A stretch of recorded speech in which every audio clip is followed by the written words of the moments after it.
ఇక్కడికొచ్చి ఏం చేస్తున్నావో ఏమన్నా అర్థమవుతుందా నీకు? అర్థమవ్వాలనే ఇక్కడున్నాను.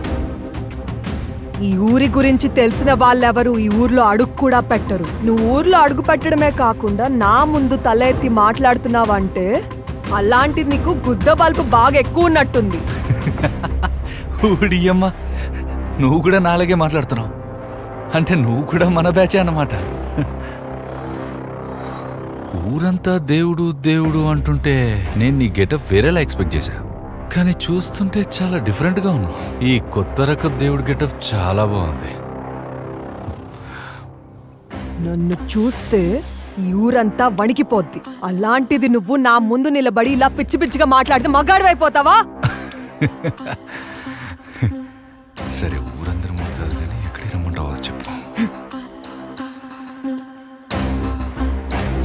ఊరందరూ ఉన్నారు కాబట్టి ఇంకా ఇలా మాట్లాడుతున్నా.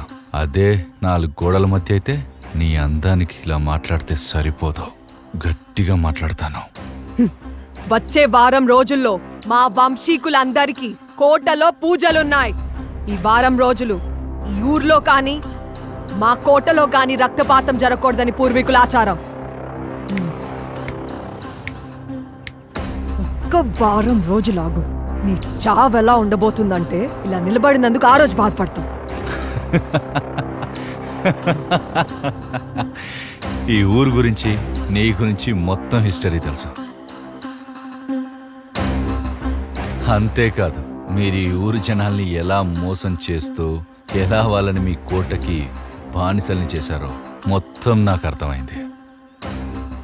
వారం రోజుల్లో నువ్వు నన్ను చంపడం కాదు, అదే వారంలో నీ గురించి నీ మూఢనమ్మకాల గురించి జనాలకు తెలియజేయకపోతే నా పేరు బిట్టుయే కాదు.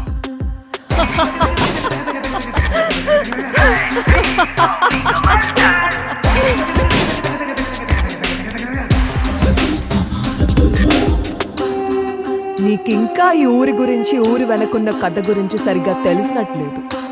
ఒక్కసారి ఊర్లోకి వెళ్ళి వాళ్ళ ఇంటి తలుపులు చూడు. ఈ ఊర్లో జనాలకి మోహిని కాలు తప్ప ఈ మోహిని మొహం ఎలా ఉంటుందో ఎవ్వరికి తెలియదు. ఈ ఊర్లో జనాల తలలు భూమిని చూడడం తప్ప ఆకాశం వైపు చూసే ధైర్యం కనీసం ఎవ్వడూ చేయడు. నువ్వు అనుకున్నంత సులువైతే కాదు వాళ్ళని మార్చడం. ఈ ఊర్లో వర్షాలు పడాలన్నా జనాలు చూడాల్సిన ఆకాశం వైపు కాదు, ఈ మోహిని కోట వైపే. అర్థమైందా?